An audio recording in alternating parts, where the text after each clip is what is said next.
सारा बनाम दंगल की टीम इस समय पहुंच चुकी है बिहार पटना, जहां पर दंगल अपने चरम पर है। पॉलिटिकल पारा पूरी तरह से चढ़ता जा रहा है। पटना की कई सीटों पर फर्स्ट फेज में चुनाव होना है।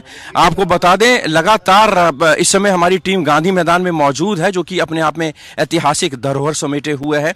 जेपी आंदोलन की शुरुआत इसी मैदान से हुई थी और साथ ही साथ कई प्रधानमंत्रियों की बात करें, कई मुख्यमंत्रियों की बात करें तो यहाँ पर दहाड़ लगाई जाती है और यहाँ पर अगर रैली सक्सेसफुल इंप्लीमेंट हो जाती है तो कहीं ना कहीं सरकार बनाने में भी मदद मिलती है। तो शुरुआत करेंगे दंगल की किन मुद्दों पर इस बार चुनाव लड़ा जा रहा है। एक एक्सपर्ट पैनल हमारे साथ मौजूद है, तारुफ कराना चाहूंगा। सबसे पहले हमारे साथ doctor Sanjay Kumar political expert मौजूद हैं। कमल नोपानी साहब हमारे साथ मौजूद हैं, स्पोक्स पर्सन जेडीयू के। श्रवण कुमार प्रवक्ता एलजेपी के हमारे साथ मौजूद हैं। मृत्युंजय तिवारी प्रवक्ता आरजेडी हमारे साथ मौजूद हैं। सभी का स्वागत है और जनता जनार्दन यहां पर मौजूद है। तो शुरुआत करेंगे, किन मुद्दों पर चुनाव लड़ा जाना है, पॉलिटिकल पार्टीज की तलवार में कितनी धार है और क्या क्या दावे हैं। सबसे पहले बात करेंगे संजय जी, आपसे समझना चाहेंगे इस गांधी मैदान में जिस तरीके की अब तैयारियां होंगी, आने वाले दिनों में पटना में चुनाव होने वाले हैं, यहाँ का पॉलिटिकल पारा कितना चढ़ता जा रहा है दिन ब दिन। पॉलिटिकल पारा तो चढ़ रहा है, क्योंकि ये जिस गांधी मैदान में हम लोग हैं इसकी जो ऐतिहासिकता है, और ठीक आपने कहा कि एक 72 साल का बूढ़ा जब वो भ्रष्टाचार को लेकर के जब बगावत का बिगुल फूंका था तो पूरा देश उद्वेलित हो गया था। और ये गांधी मैदान तो उसका गवाह रहा है, परिवर्तन का गवाह रहा है। संपूर्ण क्रांति का नारा उन्होंने दिया था और भय, भूख, भ्रष्टाचार को इन्होंने मिटा करके रखा था। लेकिन जिसका अतीत इतना क्रांतिकारी रहा है, मिजाज इसका उस तरह का रहा है, आज कहीं ना कहीं चीज़ें बयानों में फंस जाती है। दर्द वहाँ होता है कि मुद्दे गौन हो जाते हैं और बयान हावी हो जाते हैं। किस पार्टी ने कौन से सपने दिखाए लोगों को, और जब सत्ता में जनता ने उनको लाई तो फिर चीज़ें धीरे धीरे उनसे छूटते गई और आश्वासन पर आश्वासन कि अगर फिर अगली बार मौका देंगे तो हम बेहतर बिहार बना करके दिखाएंगे। लगातार आश्वासन मिलते रहते हैं। आपकी पार्टी किन मुद्दों को लेकर इस बार चुनाव में उतर रही है, क्योंकि एक दशक से ज़्यादा हो गया है आप सत्ता से दूर रहे हैं, इस बार क्या प्रायोरिटीज, क्या मुद्दे और कैसे साधेंगे जनता को, वोटर्स को? नहीं, हमारा तो संकल्प पत्र जारी हो गया और हमारे नेता जो महागठबंधन के मुख्यमंत्री के चेहरा है श्री तेजस्वी यादव जी ने स्पष्ट कर दिया है कि बीजेपी वाले, एनडीए वाले बिहार की जनता को मुद्दा से भटकाएंगे, हम उनको घसीट कर मुद्दे पर ही लाएंगे। बेरोजगारी में बिहार नंबर 1 क्यों है? 46.6% है बेरोजगारी दर, नंबर 1 देश में क्यों है? विशेष राज्य का दर्जा पर क्यों चुप हैं? क्या क्या नहीं किए थे आदरणीय नीतीश कुमार जी? विशेष पैकेज जो बोली लगाई गई थी वो क्या हुआ? जनादेश पर डाका डाला गया था कि डबल इंजन होगा तो विकास होगा, ये डबल इंजन में ट्रबल आ गया। तो इस तरह से हम लोगों का जो बदहाली बिहार की जनता के सामने है, चाहे बाढ़ की समस्या 15 वर्षों में दूर नहीं हुई, कोरोना का कोहराम जिस तरह से मचा हुआ बिहार में, मजदूर जो आए 30-40 लाख, उनके साथ जो बर्ताव हुआ, पैदल चलने पर मजबूर हुए, लोग पलायन को मजबूर हुए, ये गंदगी में पटना नंबर 1 राजधानी बना, नाले के पानी में राजधानी डूब जाता है, ये सारे मुद्दे, शिक्षा के सवाल पर 60 घोटाले हुए, वो सारा सवाल है जो उद्घाटन के पहले पुल, पुलिये, तटबंध, बांध बह जा रहे हैं भ्रष्टाचार की नदियों में। चलिए आऊंगा आपके पास। तमाम तरह के आरोप आरजेडी ने लगाए हैं बिहार की बदहाली को लेकर।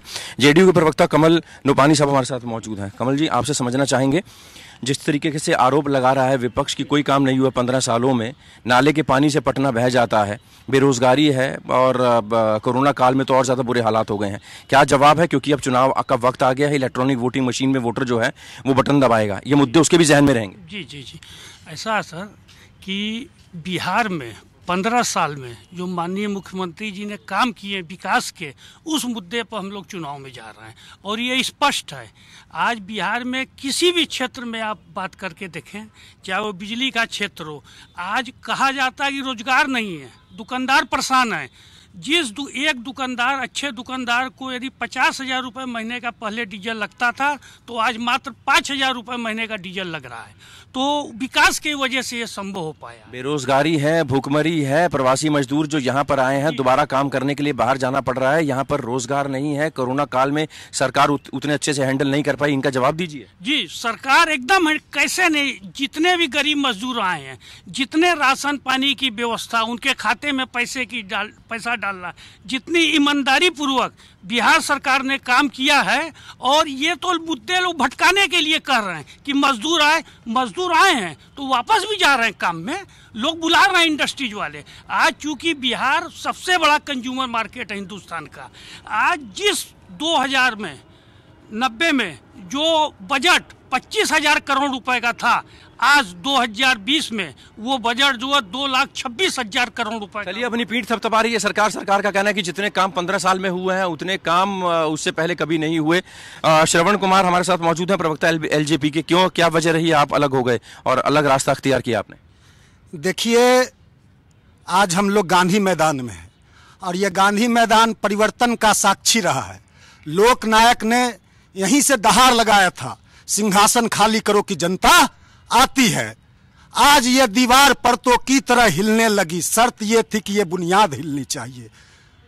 रोटी के लिए प्लान, रोजगार के लिए प्लान, शिक्षा के लिए प्लान, स्वास्थ्य के लिए प्लान। अरे नीतीश बाबू, आप 15 साल के नाम पर जनता को बरगला रहे हो। बिहार की जनता मालिक ने आपको भी 15 साल दिया, 15 साल में आपने बिहार को बर्बाद कर दिया। आज आपने देखा होगा कोरोना काल में 2-2 हजार किलोमीटर, 3-3 हजार किलोमीटर चल के हमारे मजदूर, हमारी माताएं, हमारी बहनें छोटे छोटे बच्चों को गोदी में लेके, कांधों पे लेकर बिहार की ओर आ रही थी। अरे शर्म नहीं लगता नीतीश बाबू? 15 साल में एक भी उद्योग नहीं लगा, एक भी कल कारखाने नहीं लगे, एक भी काम नहीं हुए। चारों तरफ हाहाकार है, बाढ़ है, सुखाड़ है। कब तक हम अपने बाढ़ को अपना नियति मान ले? मोदी तुझसे बैर नहीं, नीतीश तेरी खैर नहीं। आपके सामने आपके जो घटक दल होते थे वो अलग हो गए हैं, रास्ता अख्तियार कर लिया। कितनी मुश्किलें पैदा करने वाले हैं? 100 से 140 सीटों पर ये चुनाव लड़ रहे हैं, कितनी मुश्किल होगी? कोई मुश्किल नहीं है। ये जो जिस ढंग से भटके हुए लोग हैं, वो लोग इस तरह का काम कर रहे हैं। और जहां तक ये बात है कि मोदी का और नीति तेरी खैर नहीं, मोदी जी के द्वारा लोजपा का गठबंधन बिहार में जदयू से नहीं है, भाजपा से गठबंधन है।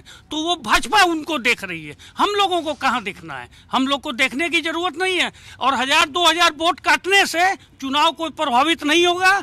बहुत भारी बहुमत से जो है बिहार के विकास को देखते हुए आम जनता जो है माननीय मुख्यमंत्री नीतीश कुमार जी एनडीए को वोट करने के लिए आतुर है। और इसका रिजल्ट 10 नवंबर को आपको बिहार में मुकाबला बिल्कुल साफ है। बिहार की जनता तेजस्वी यादव महागठबंधन के साथ है।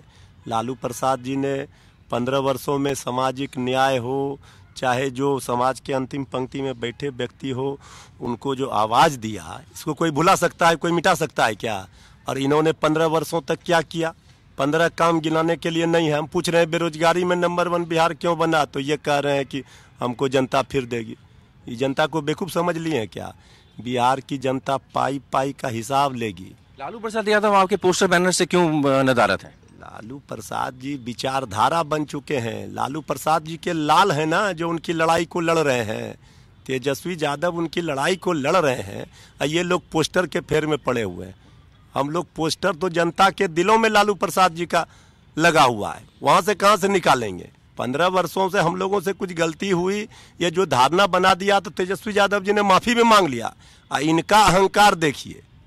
लोकतंत्र में जनता की अदालत में माथा टेकते हैं लोग नेता, लेकिन इनका अहंकार 15 वर्षों से बिहार को बर्बाद कर दिया, बिहार का भट्टा बैठा दिया, बंटा। आरजेडी सीधे सीधे आरोप लगा रहा है, जनता जनार्दन है। इलेक्ट्रॉनिक वोटिंग मशीन के सामने जब वोटर खड़ा होगा तो उसके जहन में क्या मुद्दे होंगे? यहाँ पर लोग मौजूद हैं, पटना निवासी। किस तरीके से आप देखते हैं इन चुनावों को और क्या मुद्दे हैं? चुनाव में मेन मुद्दा है कि रोजगार मिले। यहाँ बेरोजगारी चरम सीमा पर है। अच्छा शिक्षा मिले, शिक्षा गौण है। तो यहाँ कुछ भी नहीं है। 15 साल में कुछ कार्य नहीं हुआ नीतीश कुमार द्वारा, और इनके ऊपर जो सृजन घोटाला है वो खुलना चाहिए। ये मुजफ्फरपुर कांड को फिर से खोला जाए, ये सब काम हो।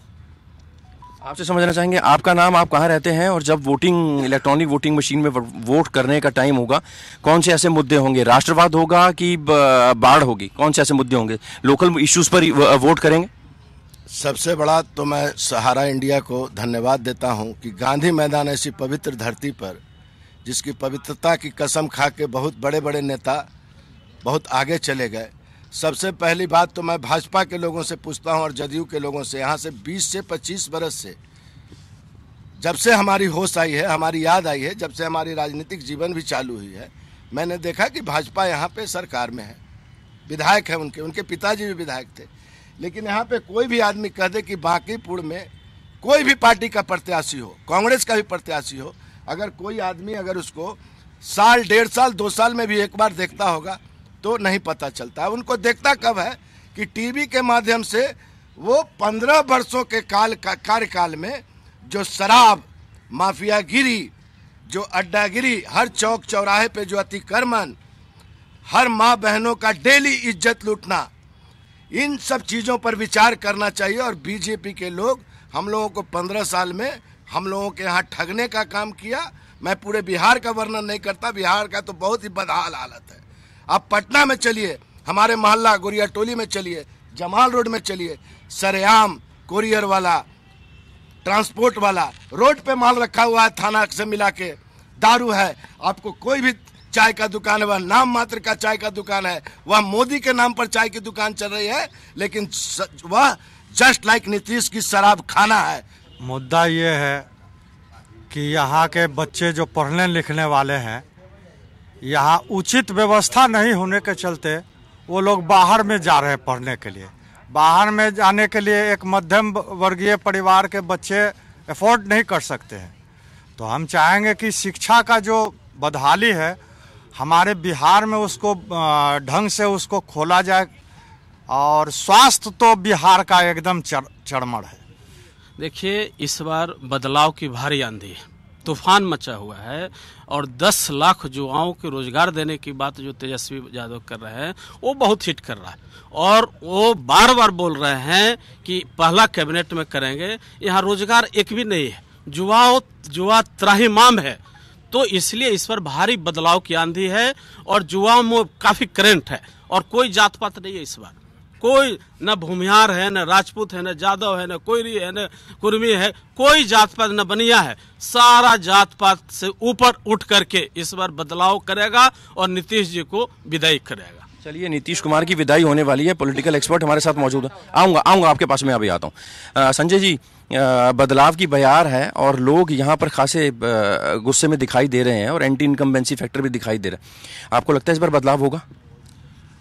देखिए, लोगों की जो अपेक्षा थी नीतीश कुमार से, उस पर तो कहीं ना कहीं से इनसे चीज़ें छूटी है। क्योंकि अगर आप बिहार को कवर कर रहे होंगे तो आपने देखा होगा कि 1990 में जब लालू जी सत्ता में आए थे तो 2005 तक लगातार वो सोशल केमिस्ट्री को साध रहे थे और बार बार जनता उनको सत्ता दे रही थी। लेकिन 2005 में नीतीश कुमार विकास के नाम पर ही तो बिहार में लौटे थे। अब ठीक बात है कि क्वालिटी एजुकेशन तो नहीं है, अस्पतालों में अब बच्चे एईएस से मरते हैं, और वायरोलॉजी लैब कहाँ है? पूना में है। तो एक सवाल तो है, ये पटना जो जल जमाव का प्रत्यक्षदर्शी रहा है, जब वाटर लॉगिंग हुआ इस शहर में तो ड्रेनेज सिस्टम का नक्शा खोजा जाने लगा। कैसा विकास भाई? एक सवाल तो है। अगर आप बार बार कहते हैं कि ठीक है आपके पास लैंडलॉक्ड स्टेट है, लेकिन एग्रो बेस्ड इंडस्ट्रीज आपने कितनी लगाई, इस पर भी सवाल है। और इस बार एक जो महत्वपूर्ण चीज़ है, जो रिएक्शन सब लोगों का आ रहा है, 1 करोड़ से ऊपर नौजवान हैं वोटर जिसकी उम्र मात्र 30 वर्ष है। वो नौजवान जो हैं वो जातीय उलझनों में नहीं फंसेंगे, उनके आंखों में सपना है, और लगता है कि अगर हमें भटकना होगा तो फिर इस सरकार को क्यों। तो वो जो रोजगार का एक सवाल है वो बड़ा बर्निंग इशू है, और अगर उसको जो भी कैटर करने में, चाहे वो सत्ता पक्ष हो या विपक्ष हो, अगर उनको कनेक्ट करने में कामयाब हो गए तो वो 1 करोड़ वोटर इस बार बिहार का भविष्य तय करेंगे। कैसे साधेंगे उन वोटर्स को जो नए वोटर्स हैं और जो 30 साल से कम उम्र के वोटर्स हैं? उनके लिए क्या प्लान है आरजेडी के पास?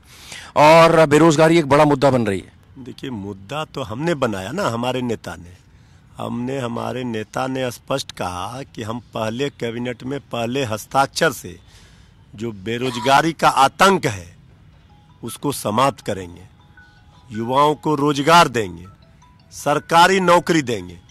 तो ये मुद्दा जो है हमारा मुद्दा, इसी मुद्दे पर हम बात कर रहे हैं। रोटी कपड़ा मकान रोजगार की फैक्ट्री लगाएंगे, क्यों नहीं कोई कारखाना लगा। तो आदरणीय मुख्यमंत्री जी ज्ञान दे रहे हैं कि समुद्र किनारे नहीं है, तो ठीक लालू प्रसाद जी ने ट्वीट करके कहा है कि अब हिंद महासागर को बिहार लाओ। देखिए, ये अब थके हारे लोग हताश और निराश हो चुके हैं।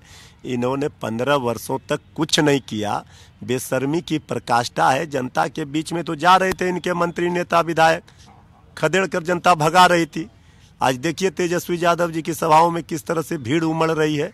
नई सोच के साथ, नई विजन के साथ तेजस्वी यादव जी आएंगे और 10 तारीख को पता चल जाएगा किनकी मनेगी दिवाली, किसकी होगी झोली। चलिए, कमल नुपानी साहब, आपके पास मैं आऊंगा इन सब तमाम सवालों को लेकर, लेकिन इस बीच हमारे साथ जनता जनार्दन मौजूद है।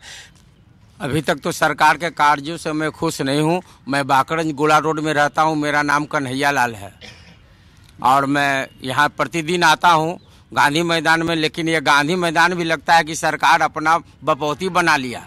हम लोग को इतना कष्ट होता है एक्सरसाइज करने। बेटा 3 गो बेटा है, बड़ा वाला MCA कर रहा है पटना यूनिवर्सिटी से, सीमेज से मंझला बेटा जो BCA कर। सरकार से क्या दिक्कतें हैं, आपको क्या लगता है कि क्या होना चाहिए? सुनिए, ये जो है ना बेल्ट्रॉन कौन कंपनी है, जाकर के सरकार को खजाना भरता है और नौकरी का पैसा सिस्टम बना दिया। हमारा आपका सबका बच्चा बेरोजगारी में भटक रहा है। ये जो सरकार है ना, ये सरकार सबको ठगने का काम कर रहा है। मैं आपके पास सरकार पर तमाम तरह के आरोप लग रहे हैं। एंटी इनकम्बेंसी फैक्टर यहाँ पर दिखाई दे रहा है। समझना ये चाहेंगे, जैसे RJD ने भी आरोप लगाया है कि आपने जो सपने दिखाए थे वो सपने कहीं ना कहीं अधूरे रह गए हैं, उन सपनों की तरफ कोई काम नहीं किया है। जनता जनार्दन, आप जब आपके नेता फील्ड में जा रहे हैं, कैंपेनिंग करने के लिए जा रहे हैं, तो खदेड़े जा रहे हैं। ऐसा है सर कि बिहार की जनता 90 से लेके 2005 भी देखी है, 2005 से 2020 भी देख रही है। पलायन और अपहरण यहाँ पे लोग वापस नहीं लाना चाहते हैं बिहार में, क्योंकि जिस ढंग से यहाँ की जनता है बिहार की, और वो युवाओं की, जहाँ तक वोटरों की बात है, युवाओं को ये मैसेज चला जा चुका है कि पुराना 90 से 2005 देखना है कि 2005 से 2020 का विकास देखना है। तो ये सभी कोई भली भांति जान रहे हैं, अतिशयोक्ति नहीं होगी, क्योंकि विकास दिखलाई देता है और विकास का मापदंड जो है वो देखने वालों को पता लगता है कि हम किस मापदंड से, किस नजरिए से उसको देख रहे हैं। और पूरे बिहार में देखिए, गली गांव कूचे में आप जाइए, गलियां में रोड बनी हुई मिल रही है कि नहीं, लाइट मिल रही है कि नहीं। आखिर 2005 के पहले बिहार क्या था और 2020 में बिहार क्या है? पुल पुलिया आपको दिखलाई दे रहा है, क्या चीज ठीक है, कहीं ना कहीं कोई बात होता है। और रोड बनती है बिगड़ती है। उस शासन काल में माननीय लालू जी बोल रहे थे कि हेमा मालिनी का गाल बना देंगे, बिहार की जमीन को हेमा मालिनी बना देंगे। और क्या हुआ? 8 घंटा 10 घंटा 15 घंटा लगता था एक जगह से दूसरी जगह जाने में। आरोप प्रत्यारोप का दौर यहाँ पर जारी है। महिला भी हमारे साथ मौजूद है, आपसे समझना चाहेंगे, आप कहाँ रहते हैं, आपका नाम क्या है और इस वक्त चुनाव में क्या मुद्दे देखते हैं आप? हम लोहानीपुर में रहते हैं, विजया नाम हुआ मेरा। मुद्दे क्या हैं इस बार जब आप वोट देने जाएंगे तो क्या ध्यान में रखेंगे? नरेंद्र मोदी का चेहरा याद आएगा, तेजस्वी यादव का चेहरा याद आएगा कि नीतीश कुमार के नाम पर वोट करेंगे? मोदी जी का चेहरा याद आएगा। बहुत दिक्कत है, गांधी मैदान को हमेशा लॉक कर दिया जाता है, अपना बकौती समझ के लॉक कर दिया जाता है इसको। कोरोना काल हो गया या इलेक्शन हो गया या कुछ भी हो गया, गांधी मैदान पहले लॉक। इस पे थोड़ा सा देखा जाए सरकार को। और क्या क्या इश्यूज होंगे इस बार चुनाव में? बेरोजगारी है, प्रवासी मजदूर जो बाहर से आए हैं। बेरोजगारी तो बहुत ज्यादा है, बहुत ज्यादा बेरोजगारी है। और हम लोग बिजनेसमैन हैं, हम लोग के बिजनेस का स्थिति बहुत ही खराब है। सरकार से तो बहुत ही इस बार सरकार के परिवर्तन निश्चित है। इस 15 सालों में सरकार ने बहुत बिजनेस को, माने बहुत हम लोग को खराब कर दिया। बिजली बिल, इलेक्ट्रिक से लेकर सब चार्ज जितना भी है वो सब का डिमांड जितने बोले थे सरकार ने कैबिनेट से पास करवाया, कोई चीज़ अभी तक उसका संसाधन नहीं हो पाया है। और इस समस्या के हम लोग तो ज़्यादा गांधी मैदान में घूमने आते हैं, लेकिन गांधी मैदान की भी समस्या है, हर गेट बंद रहता है। चाबी मैंने बहुत दिक्कत, 9 बजे तक हम लोग को खाली करना था। इसलिए इस बार परिवर्तन की लहर है, अब की बार तेजस्वी सरकार। देखिए, देश में क्या हो रहा है वो बाद की बात है, पहले हमारा पेट चलेगा कि नहीं ये हमारे जोड़ी, हमारे बच्चे कैसे पढ़े, कैसे उनका स्वास्थ्य ठीक रहे, ये होने चाहिए। यहाँ सबसे बड़ा मुद्दा हुआ कि ये लॉकडाउन हुआ और ये स्कूल, यहाँ के स्थानीय स्कूल, सरकारी विद्यालय की इतनी स्थिति बुरी है कि हम लोग मजबूरी में बच्चे को प्राइवेट में पढ़ाते हैं और प्राइवेट स्कूलों पर भी कोई सरकार का कंट्रोल नहीं रहा, ज़बरदस्ती फीस वगैरह भी लिए और स्कूल भी नहीं खोले, तो हम लोग ये एक बहुत बड़ी समस्या है। चलिए, ये यहाँ पर लोकल लोगों का कहना है कि समस्याएं यहाँ पर काफ़ी हैं और सरकार उनकी तरफ ध्यान देती नहीं दिखाई दे रही है। एलजेपी की बात करेंगे, रामविलास पासवान के बिना आप चुनाव में जा रहे हैं, कितनी कमी खलेगी और क्या राजनीतिक विरासत संभाल पाएंगे चिराग पासवान? देखिए, आज जब आप यहाँ हैं बिहार में, आप ज़मीन पे जाइएगा तो पूरी तरह से नीतीश जी की ज़मीन खिसक चुकी है और वह कितने अलोकप्रिय हो चुके हैं। यहाँ सभी जाति, सभी धर्म, सभी मजहब के लोग बैठे हुए हैं, जनता मालिक, और एक भी आदमी ऐसा नहीं मिलेगा जो नीतीश जी को कहेगा कि नीतीश जी ने विकास किया है। पिछले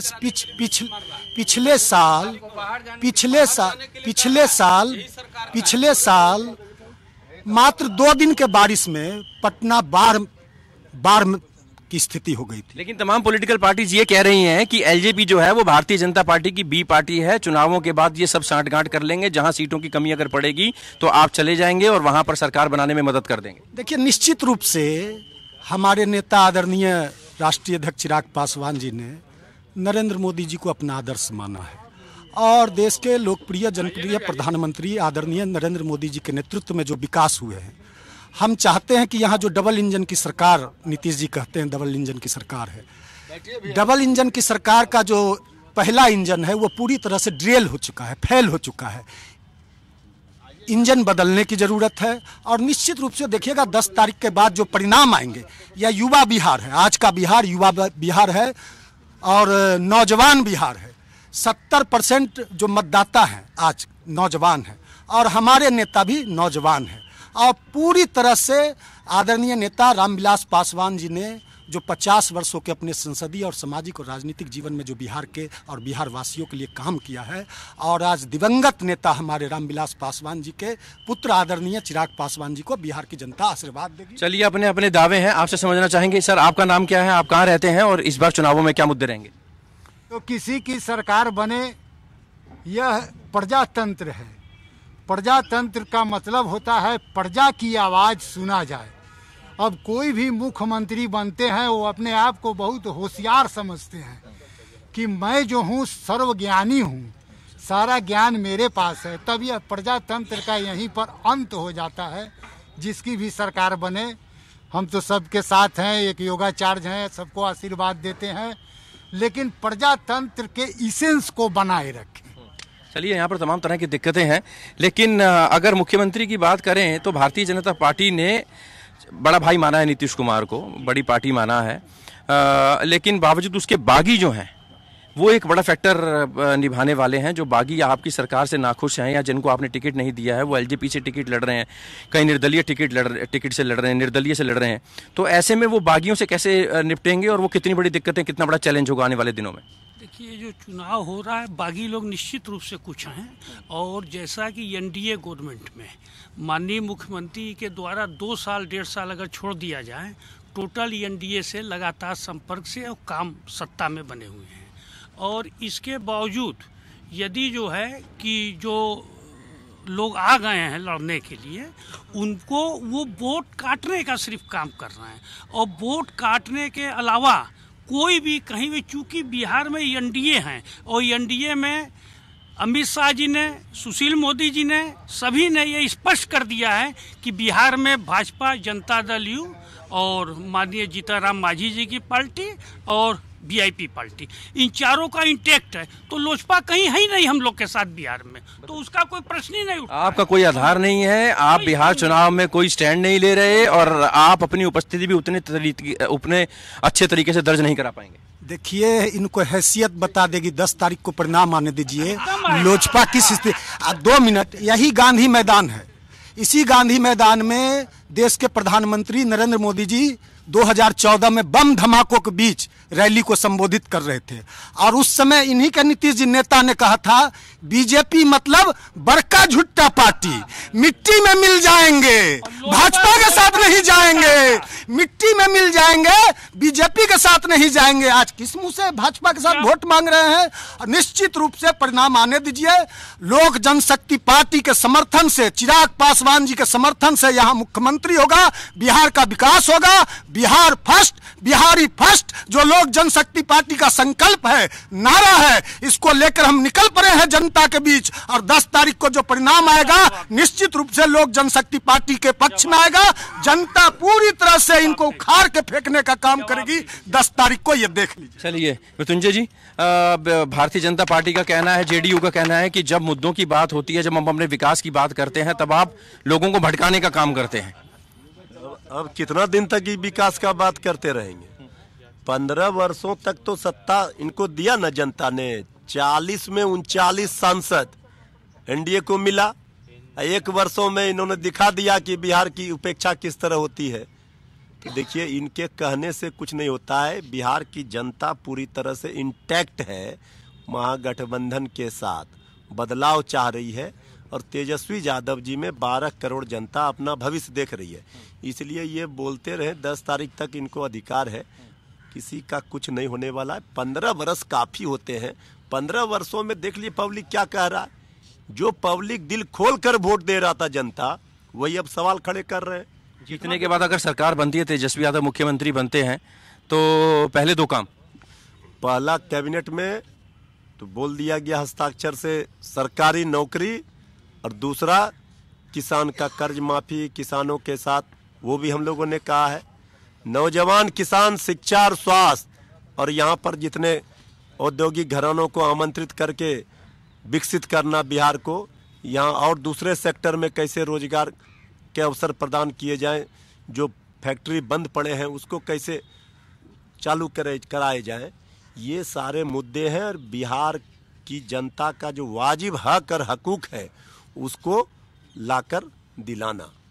संजय जी, तमाम गठबंधन बनते जा रहे हैं। पहले 2 गठबंधन होते थे, यूपीए का या महागठबंधन और एनडीए। अब एक गठबंधन देखा जा रहा है जिसमें उपेंद्र कुशवाहा भी सामने आ गए हैं, पप्पू यादव भी कह रहे हैं कि वो भी चीफ मिनिस्टर के कैंडिडेट हैं, इधर नीतीश कुमार का चेहरा सामने आ रहा है, उधर तेजस्वी यादव हैं। लोग कंफ्यूज भी हो रहे हैं या अपना अपना जनाधार बढ़ता जा रहा है इन नेताओं का? देखिए, जो ट्रेंड रहा है वो 2005 में देखेंगे तो और भी फ्रंट चुनाव लड़े थे, लेकिन महागठबंधन और एनडीए के बीच में ही ये हुआ था। 2010 में वही ट्रेंड रहा, 2015 में भी वही ट्रेंड रहा। इस बार तो 6 गठबंधन चुनाव लड़ रही है। तो है क्या कि बागी तो खेल बिगाड़ेंगे, इसमें कोई दो राय नहीं है कि बागी खेल नहीं बिगाड़ेंगे। अब रह गया कि जनता फ्रैक्चर्ड मैंडेट अब नहीं देना चाहती है। वो ये नहीं चाहती है कि ये पार्टियां स्केप करे कि आपने हमको सपोर्ट नहीं दिया, आपने हमको फुल मेजोरिटी नहीं दिया, इसलिए आपके काम अधूरे रह गए। इसलिए जनता भी लोकतंत्र के साथ मैच्योर्ड हो गई है और फ्रैक्चर्ड मैंडेट नहीं देगी, जिनको भी दे, महागठबंधन को दे या एनडीए को दे। तो मैं नहीं समझता हूं कि जो बाकी फ्रंट लड़ रहे हैं, ठीक है, वो वोट तो काटेंगे, उनके भी अपनी जमीन है, उनके भी अपने इशूज हैं जिसको लेकर के जनता से वो 5 सालों तक कनेक्ट रहे हैं। लेकिन मैं नहीं समझता हूं कि वो बहुत एक भूमिका में होंगे। 6 मुख्यमंत्री अभी हैं बिहार में उम्मीदवार, लेकिन एनडीए और महागठबंधन के बीच में ही चीजें रहेंगी और परिणाम जो होगा उसमें मैं नहीं समझता हूं कि फ्रैक्चर्ड गवर्नमेंट की बात होगी। या तो महागठबंधन के पक्ष में होगा या एनडीए के पक्ष में होगा। देखने वाली बात होगी कि जनता से मेरा भी एक सवाल है कि आप बड़ा मुखर होते हैं, मुद्दे को लेकर के गंभीर होते हैं, लेकिन चुनाव जाते जाते आप इमोशनल कार्ड में फंस जाते हैं। फिर वही समीकरण आप पर साधा जाता है, फिर भावनात्मक कार्ड खेला जाता है, और आप बोलते तो जरूर हैं लेकिन रुक जाते हैं जाकर के वहां। इमोशनल ब्लैकमेल ना हो जनता, ये कहना है। और अगर सरकार की बात करें तो सरकार का कहना है कि कहीं कोई एंटी इनकम्बेंसी फैक्टर नहीं है, ताबड़तोड़ विकास हुआ है, ताबड़तोड़ काम हुए हैं, और उसी काम के आधार पर सुशासन बाबू एक बार फिर से वोट मांगने जा रहे हैं, उनके प्रतिनिधि वोट मांगने जा रहे हैं। लेकिन आरजेडी की बात करें या विपक्षी दलों की बात करें, उनका कहना है कि इस बार झांसे में लोग नहीं आएंगे, राष्ट्रवाद अपनी जगह है, लेकिन लोकल मुद्दों के आधार पर इस बार वोटिंग होगी और लोकल मुद्दों के आधार पर लोग जो हैं वो वोट देंगे और सरकार कहीं ना कहीं आरजेडी की बनेगी। दावे अपने अपने हैं। इस समय अपने कैमरामैन मुकेश मयंक के साथ में भूपेश कोहली, पटना के गांधी मैदान से। सहारनपुर।